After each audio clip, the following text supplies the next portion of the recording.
La aparición de la Virgen de Fátima se produjo en Portugal entre el 13 de mayo y el 13 de octubre de 1917. Lucía dos Santos, de 10 años, y sus primos, Jacinta, de 6 años, y Francisco Marto, de 9 años, relataron que en medio de una luz vieron a una señora vestida de blanco en lo alto de la colina de Cova da Iria.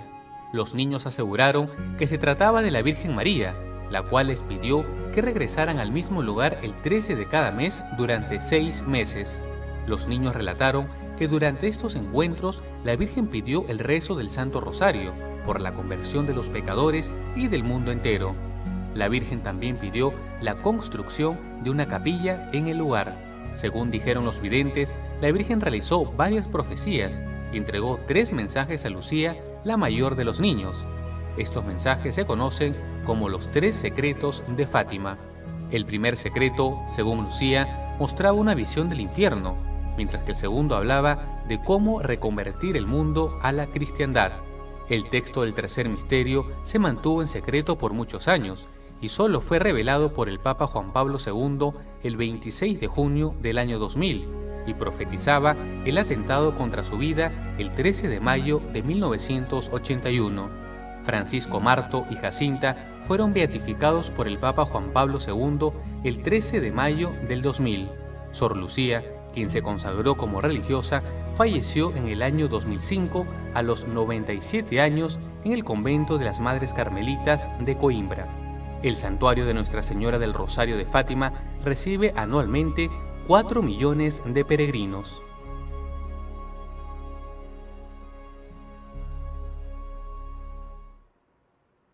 Bienvenidos a todos a este programa especial Encuentros, conociendo más sobre los protagonistas, sobre las historias y sobre todo lo que a nosotros nos compete en nuestra vida espiritual, humana y social. Hoy estamos muy contentos de iniciar esta programación nueva con el invitado de honor, el profesor Américo Pablo López Ortiz. Correcto. Él es puertorriqueño y dentro de nuestras notas tenemos que es filósofo, se dedica mucho al conocimiento de la ética, la teología, la psicología, antropología, historia y muchas otras ciencias. Bienvenido a Panamá, bienvenido a esta casa, a su casa, a Radio Claret Televisión Digital. Cuéntenos un poco este viaje de usted como Américo, persona, hombre, a este mundo espiritual y maravilloso de la Virgen de Fátima. Cómo no, muchas gracias, muy amable. Me siento muy contento y honrado de viajar nuevamente a Panamá en la 5ª visita pastoral que hago como presidente internacional del Apostolado Mundial de Fátima, una asociación pública de fieles de derecho pontificio que está en 120 países del mundo y contamos con 25 millones de miembros, una de las asociaciones católicas más grandes de la Iglesia Universal. Y esta visita precisamente a este lugar pues me trae muy buenos recuerdos y simbología, porque siempre he sido devoto de San Antonio María Claret, el gran propulsor y propagador primero de la devoción al corazón inmaculado de María. Fue arzobispo de Santiago de Cuba y como tal fue arzobispo metropolitano de San Juan de Puerto Rico, que era una diócesis sufragánea en el siglo XIX de la de Santiago de Cuba. Y este dato es interesante, como arzobispo de Santiago de Cuba consagró al Inmaculado Corazón de María el territorio eclesiástico de Puerto Rico. Según los anales del Vaticano y el archivo histórico del Vaticano, es la primera consagración en la historia de la Iglesia que se hace de un territorio y fue de mi querido país, Puerto Rico. Así que por algo a lo mejor estoy aquí. El Señor ha querido que los puertorriqueños nos dediquemos en gran medida y por muchos a una devoción como la del Inmaculado Corazón de María y de Fátima. Fuimos los primeros en construir la réplica exacta de la Capilla de las Apariciones en el mundo hace 22 años y hoy estamos celebrando en Puerto Rico la fiesta de la patrona nacional, Nuestra Señora de la Divina Providencia.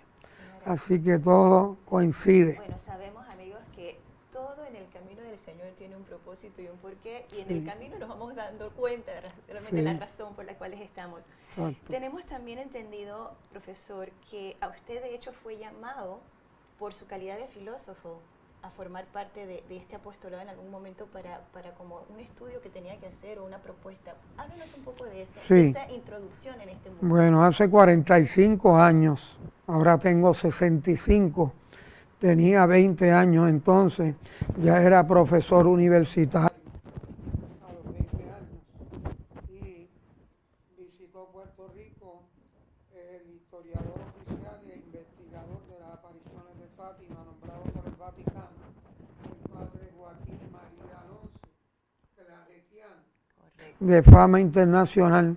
Escribió la enciclopedia de Fátima de 20 volúmenes, 40 libros titulados sobre el mensaje de Fátima, y además fue el perito que escribió el borrador de la Constitución Dogmática de la Iglesia, el capítulo sobre la Santísima Virgen María.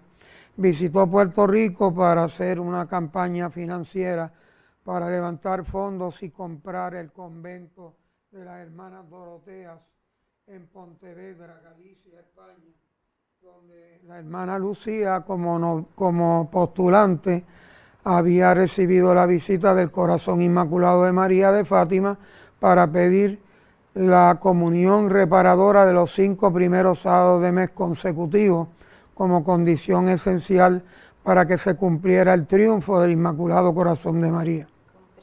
Entonces, en esa visita, el padre Alonso me conoce y el obispo de Mayagüez, mi diócesis, me pide que me haga cargo de él en esa visita por 2 semanas, que esté en mi casa, que lo lleve por toda la isla, por todas las diócesis, llevando las conferencias y demás. Hicimos programas de radio y de televisión, una visita muy productiva. Ese fue el primer punto de toda América Latina para comenzar esa campaña.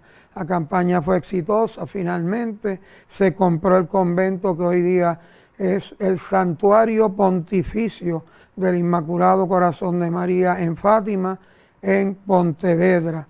Y es un sitio de espiritualidad que está cotizado por la Iglesia como uno de los 3 santuarios más importantes del mundo, con Lourdes, con Fátima, con Pontevedra y por supuesto también ahora fuera de Europa con Guadalupe.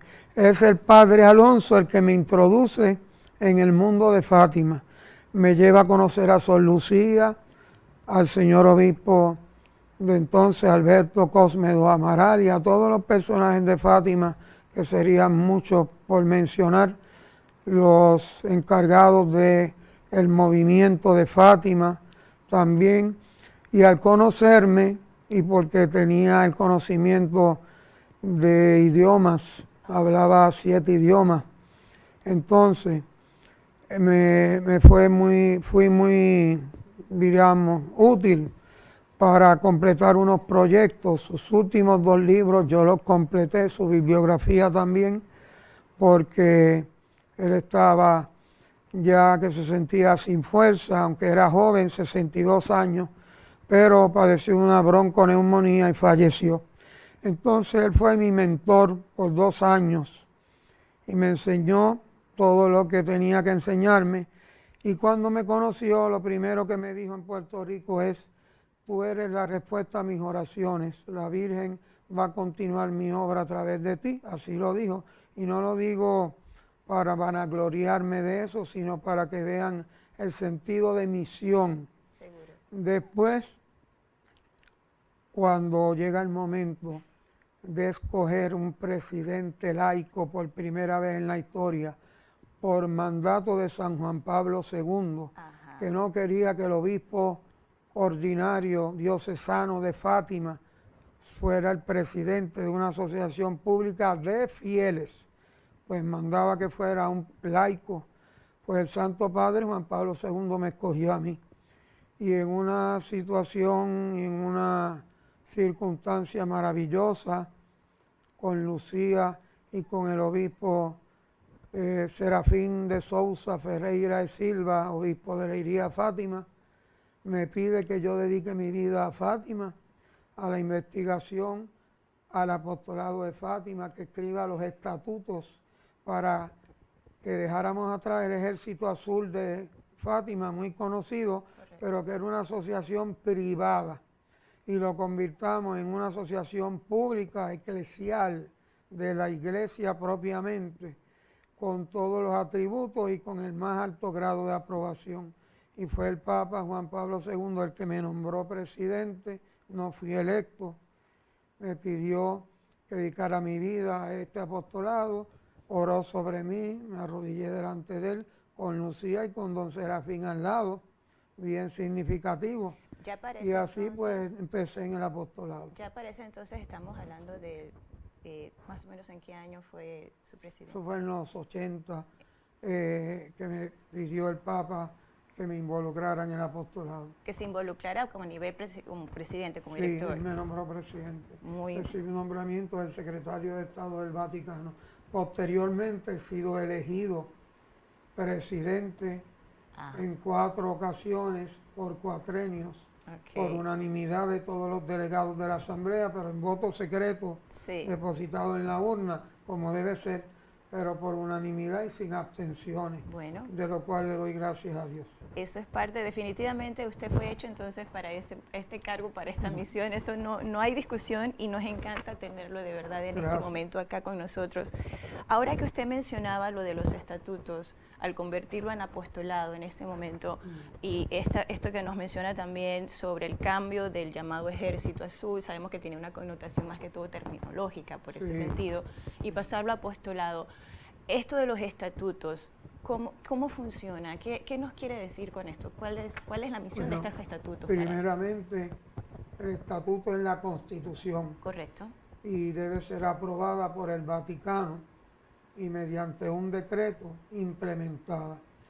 Primero ad experimentum por 5 años y después, a los 5 años, el Vaticano evalúa el desempeño del apostolado y a petición del fundador y presidente, que soy yo, pues le pido que lo convierta en un decreto permanente, donde ya ha pasado el periodo de prueba.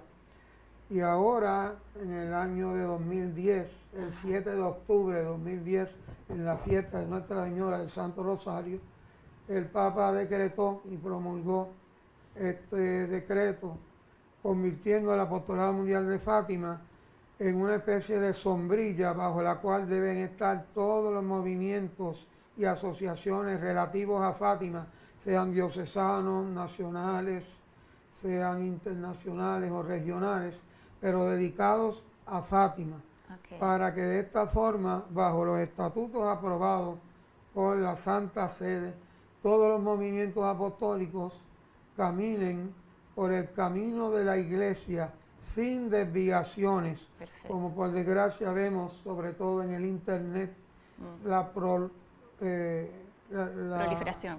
Sí, de tantos movimientos no aprobados, desviados, que traen mensajes falsos, espurios, profecías y cataclismos que se los achacan a Fátima, haciendo de Fátima una caricatura, o por el contrario, con connotaciones políticas, especialmente de la ultraderecha, que utilizan a Fátima como un parapeto para sus propias ideologías. Esto que nos menciona era, bueno, por ahí vamos a llegar en algún momento y me encanta porque el profesor va como avanzando directamente al mensaje que queríamos transmitir hoy, precisamente en este momento de la alta comunicación que hay. Pero yendo un poquito para atrás, también sabemos lo de los puntos, de los principios con los que nace el movimiento desde sus inicios, y teníamos como una duda también porque en la historia que está publicada dentro de la misma página, hablan sobre la devoción al Inmaculado Corazón de María, la meditación del Rosario, la santificación de los deberes cristianos. Luego agregan otros 2 más, Y luego dicen, hay un cuarto, pero ya viendo, estamos como que como por 5 o 6, no sé, dice asignar un pequeño compromiso a las personas que prometían cumplir y el uso del símbolo exterior que es la medalla azul o la cinta. No, no. Eso ya no pertenece, no, está. Ni perteneció, le voy a decir, la información no es correcta. Ok. Hay 4 peticiones de la Virgen en Fátima. Ajá. Y esas 4 peticiones las recogió la espiritualidad del Apostolado Mundial de Fátima. Él hizo parte de los estatutos.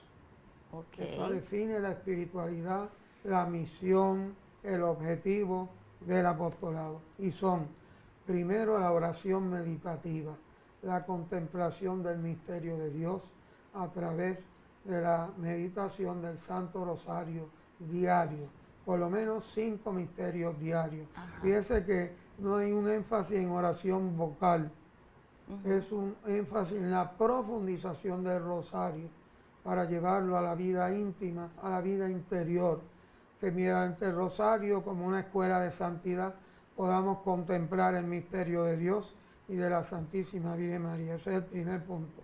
El segundo punto es, como bien dijo, la santificación de los deberes diarios. Y le añado, como decía el ángel de Fátima, a los pastorcitos, aceptando con sumisión el sufrimiento que Dios nos depara en la vida. Eso es algo bien fuerte, es equivalente a llevar la cruz de cada día, es equivalente a seguir al Maestro y olvidarnos de nosotros mismos para entregarnos a Dios. Tercero, es la consagración a Dios a través del Inmaculado Corazón de María, que es el alma del mensaje de Fátima. Como signo exterior se utiliza el escapulario de Nuestra Señora del Carmen, impuesto por un sacerdote, como señal de nuestra consagración. Desde hace 800 años en la Iglesia, por la Orden Carmelita, es el símbolo de la consagración al corazón inmaculado de María, desde esa época. Y por lo tanto, pues lo utilizamos porque todos los miembros del apostolado, al recibirlo impuesto por un sacerdote en su momento de consagración, se convierten automáticamente en cofrades de la Virgen del Carmen. Y por último, es la comunión reparadora de los 5 primeros sábados de mes consecutivos, que requiere una confesión, si posible ese día, si no durante el mes, aunque sea devocional. Pero la Virgen insiste en la vida sacramental en Fátima, en la confesión, en la comunión, pero dignas. Quiere renovar la recepción de los sacramentos. Y esto incluye que se rece el Santo Rosario y se medite, y que en adición se le dediquen 15 minutos de reflexión adicional en compañía de la Virgen, como ella dice en Fátima, para acompañarla en su soledad. Okay. Y finalmente esta última gracia que yo llamo en mis libros la parte olvidada del mensaje de Fátima, porque fue dada en España y no en Portugal. Esa parte tiene 2 promesas que se llaman en la teología mariana, en la teología cordimariana, se llama la gran promesa del corazón de María. Primero promete la salvación a las almas que cumplan con esta petición de ella, que recibirán todas las gracias necesarias para la salvación en la hora de la muerte. En otras palabras, la gracia de la perseverancia final. Y además, y esto permaneció oculto por muchos años, yo lo descubrí en las cartas de Sor Lucía a San Juan Pablo II, es que de esta condición de la comunión reparadora de muchas personas los primeros sábados de mes, depende la unidad y fortaleza de la Iglesia universal contra las disensiones internas, contra el magisterio del Papa.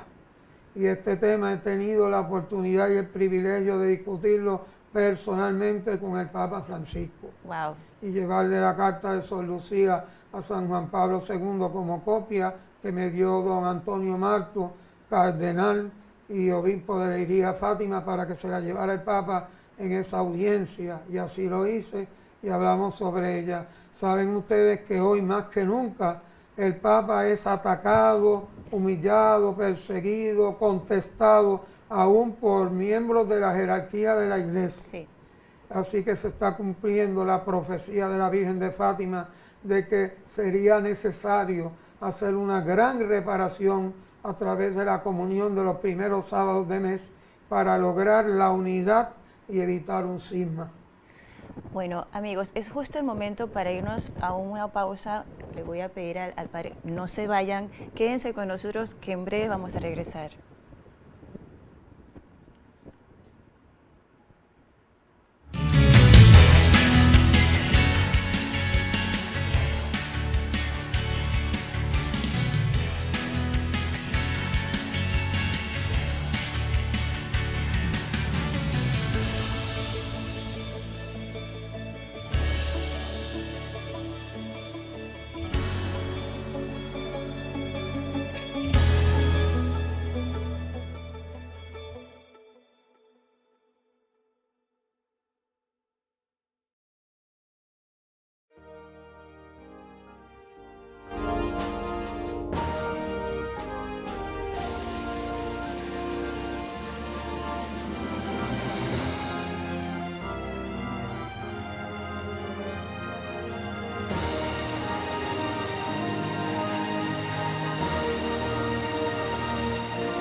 Gloria a ti, corazón de María, fiel creyente en Jesús el Señor. Te aclamamos, la llena de gracia, Reina y Madre del pueblo de Dios. Con la fuerza y el don del Espíritu, compartiendo la vida y el pan, anunciamos la buena noticia, construimos el reino en la paz. Te aclamamos, la llena de gracia, Reina y Madre del pueblo de Dios.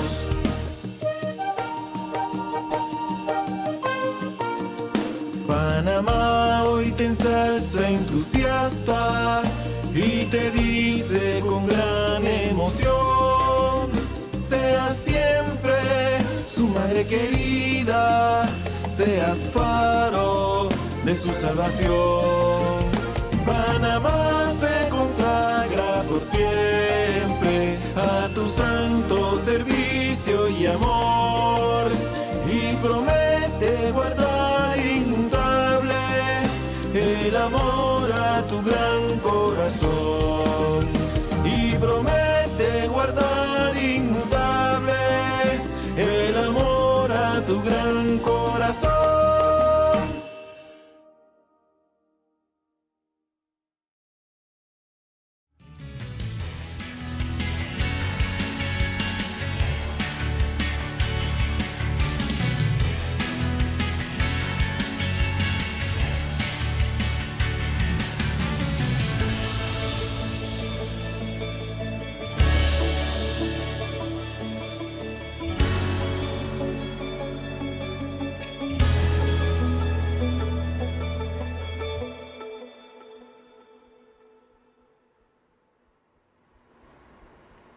Estamos de vuelta aquí en su programa Encuentros, Conociendo Más, y en esta ocasión conociendo mucho más sobre el apostolado de María de la Inmaculado Corazón con la Virgen de Fátima. Estamos con el profesor Américo y queremos continuar con un punto que dejamos en el aire. Usted mencionó el tema sobre la comunicación, esta apertura a las comunicaciones que a veces estamos recibiendo de diferentes puntos, diferentes lados, temas, avisos y cosas que al pueblo nos puede como provocar un poco de inquietud. ¿Cómo sabemos, cómo escogemos, cómo elegimos qué información es correcta y qué no? Claro. Hay que tener discernimiento a través de escuchar la voz de la Iglesia, ponerla en práctica y obedecerla.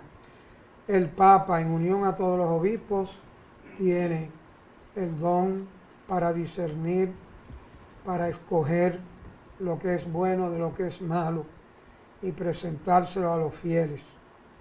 Cuando los fieles van por su cuenta, creando, como yo digo, una iglesia del internet que no tiene jerarquía, donde cada persona que publica es papa y no necesita consultar a nadie porque la autoridad es suprema en su pequeño mundo del internet. Lo pinto para que comprendamos el grave error que se comete. Entonces vienen profecías fatídicas que nunca vienen de Dios, que son las que son inexorables, que no se puede evitar el daño, no se puede evitar el mal. En cambio, las verdaderas profecías que vienen de Dios y que son aprobadas por la iglesia, siempre son profecías combinatorias que nos dicen, si haces esto, la consecuencia será la otra. Claro. Si te arrepientes, si te conviertes, tendrás paz, como dice la Virgen en Fátima. Sí. Ahora, cuando se utiliza el mensaje de Fátima como una caricatura para adelantar nuestra causa personal, se comete un gravísimo pecado. Ojalá y sea por ignorancia y no por una intención voluntaria de llevar a cabo una agenda propia, adjudicándosela falsamente a la Virgen de Fátima. De hecho, todas estas cadenas que empiezan a pasar por el WhatsApp, que recemos tanto, o que se dijo tal cosa, o si haces esto vas a recibir este premio, ese tipo de cadenas no corresponden realmente. Las cadenas no vienen del Señor, son inventos de la superstición de los seres humanos. ¿Cómo usted va a decir que si usted no pasa un mensaje a 10 amigos, usted va a recibir un castigo o usted no va a recibir la gracia de Dios? No, así no es. Hay que vivir la vida sacramental, la vida de comunión con Cristo en la Eucaristía, pero también con la jerarquía de la iglesia, porque existe la comunión jerárquica que la gente olvida. No es solo comulgar el domingo en la misa, es también comulgar con la fe, con el credo, con el Papa, con los obispos, con la jerarquía, con los sacerdotes unidos a los obispos. Nos salvamos en comunidad. Correcto. No como los hermanos separados y fundamentalistas enseñan que nos salvamos individualmente.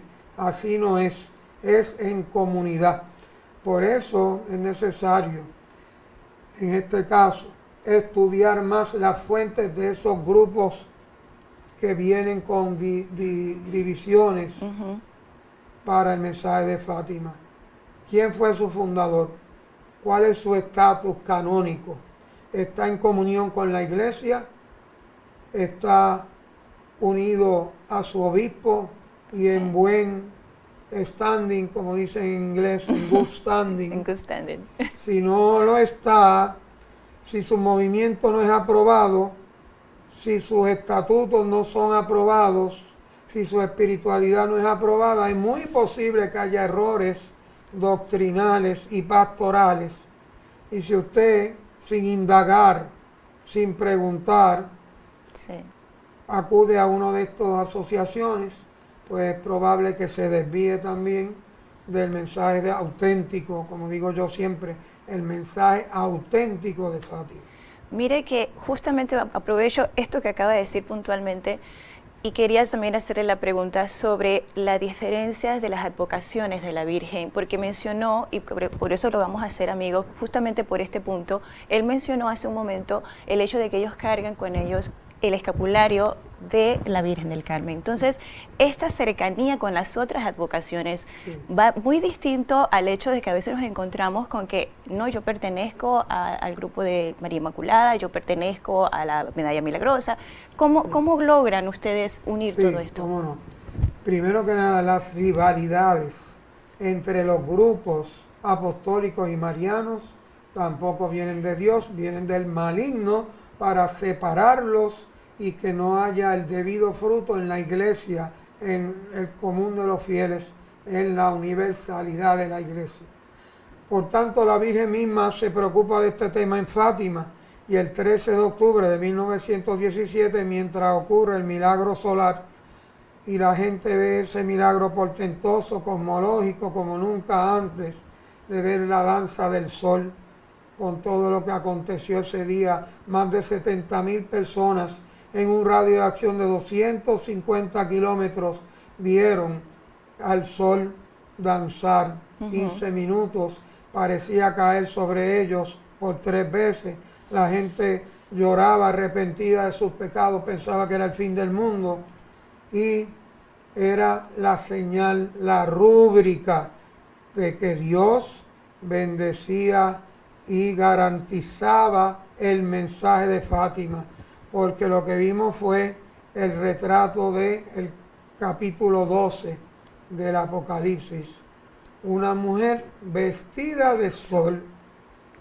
La Virgen en Fátima se vistió de sol, y con eso anuncia la era en que va en singular combate contra Satanás, la serpiente antigua, el dragón rojo. Ha comenzado esa batalla, está muy adelantada y el triunfo es muy cercano por los signos que han habido, como el colapso de la Unión Soviética, de Europa Oriental, la apertura a la religión, la caída del muro de Berlín, sin derramamiento de sangre, que es el gran milagro del siglo XX, el nuevo lepanto mariano, como decía San Juan Bosco, que se cumple a fines del siglo XX gracias a Nuestra Señora de Fátima.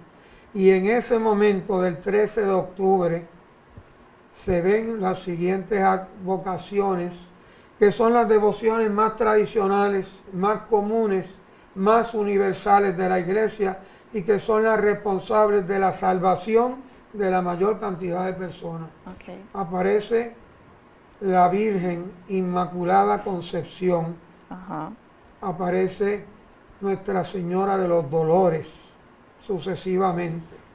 Aparece San José con el Niño Jesús, aparece la Sagrada Familia, Jesús, José y María, bendiciendo al mundo.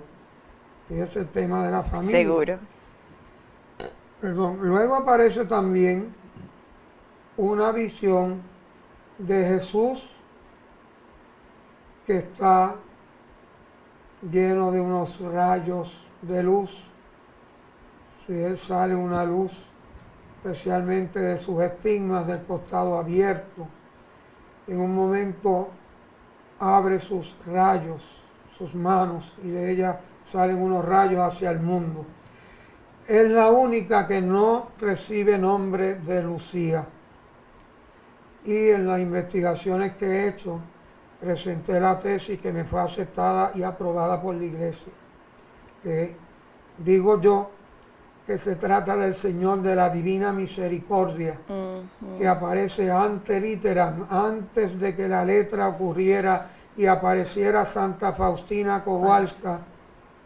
En el 1917 ya, cuando lo de Faustina era en 1934, algo así, pues nos dice que también es una de las devociones que ayudarán en la salvación del mundo en nuestro tiempo.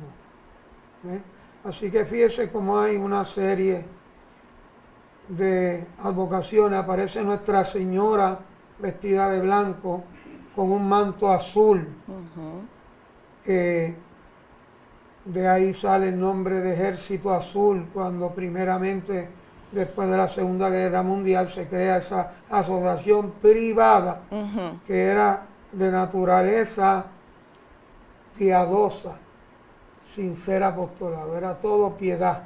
Hoy en día el Apostolado Mundial de Fátima evolucionó en una nueva fundación que es de orientación eclesial y apostólica, porque va dirigida a la misión de salvar a la familia, trabajar con las familias, porque el tema de la familia es central en Fátima. Claro.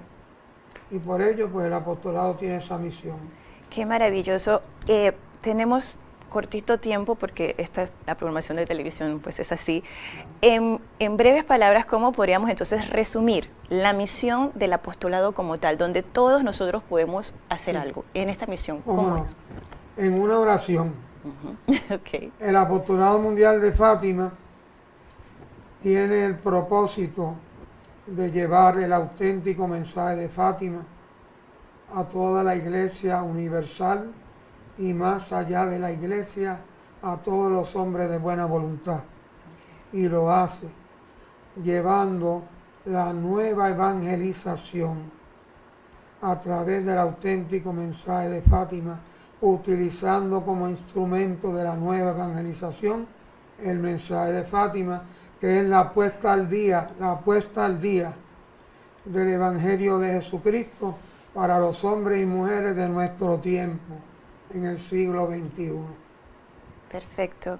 Muy bien, ya casi para terminar, dentro de los últimos mensajes, de los mensajes completos, que son varios realmente que se podrían dividir, puntualmente en este momento que estamos viviendo, que estamos pasando, recuperando cosas, el mensaje que la Virgen le podría dar a usted como directora del apostolado hacia todos, este mensaje que ella nos manda en este momento que estamos viviendo. ¿Cómo no? Pues yo creo que la Virgen nos quiere decir a todos que cambiemos de vida, cambiemos de estilo de vida, que nos convirtamos de verdad profundamente. Abandonemos la vida de pecado, de tibieza, de indiferencia y volvamos a Dios a través del corazón inmaculado de nuestra Madre, que se abre en Fátima. De él brota una luz hacia los tres pastorcitos. Esa luz es Jesucristo. Y los pastorcitos contemplan el misterio de Dios a través del corazón inmaculado de María. Así también quiere que nosotros contemplemos el misterio de Dios a través de nuestra meditación del Santo Rosario y de todas las condiciones que pide, y que sepamos que todavía hay tiempo, como decía Sor Lucía, mientras todavía hay tiempo. El tiempo se está acabando, el tiempo de gracia y misericordia, y luego vendrá el tiempo de la justicia divina, y entonces ya será muy tarde, como dice Lucía. Este es el momento en que hay que cambiar de vida. Yo creo que la pandemia que el mundo entero ha sufrido es un aviso del cielo de que es el momento para ponernos las pilas y acabar de decidir por Jesucristo, dejando todo lo demás atrás. Hay poco tiempo y por eso he viajado a 80 países, 320 viajes de avión en 17 años, para decirle a todo el pueblo, lo más que pueda dentro de mis circunstancias, que es el momento de cambiar de vida, como dice Sor Lucía, mientras todavía hay tiempo. San Juan Bosco pone hasta un periodo de 2036, el año 2036. Antes de ese año todo habrá ocurrido, el triunfo del corazón de María, pero también la gran purificación, dice San Juan Bosco, aprobado por la Iglesia. Así que uniendo las cartas de Sor Lucía con las profecías, los sueños de San Juan Bosco aprobados por la Iglesia, tenemos una visión más profunda de la tercera parte del secreto de Fátima. Se explica mejor. Lo pude hablar 3 veces con el Papa Benedicto XVI. Y claramente la luz que arroja sobre el tema San Juan Bosco no se puede dejar a un lado. Hay una gran devoción en este país por San Juan Bosco. Estudien sus sueños proféticos, especialmente el nuevo Pentecostés mariano, la gran purificación de la Iglesia y del mundo, y el tema del nuevo lepanto mariano. Y con esto, María Santísima nos llama a acudir a su corazón y convertirnos en hijos predilectos de ella. Gracias, profesor. A todos ustedes por acompañarnos hoy. Ya saben, puntualmente, no más tibiezas y mientras hay tiempo, ¿verdad? Mientras hay tiempo. Con esto vamos a cerrar el programa de hoy. Gracias, profesor, por acompañarnos. Gracias a ustedes nuevamente y nos vemos muy pronto en la próxima entrega de Encuentros. Hasta pronto.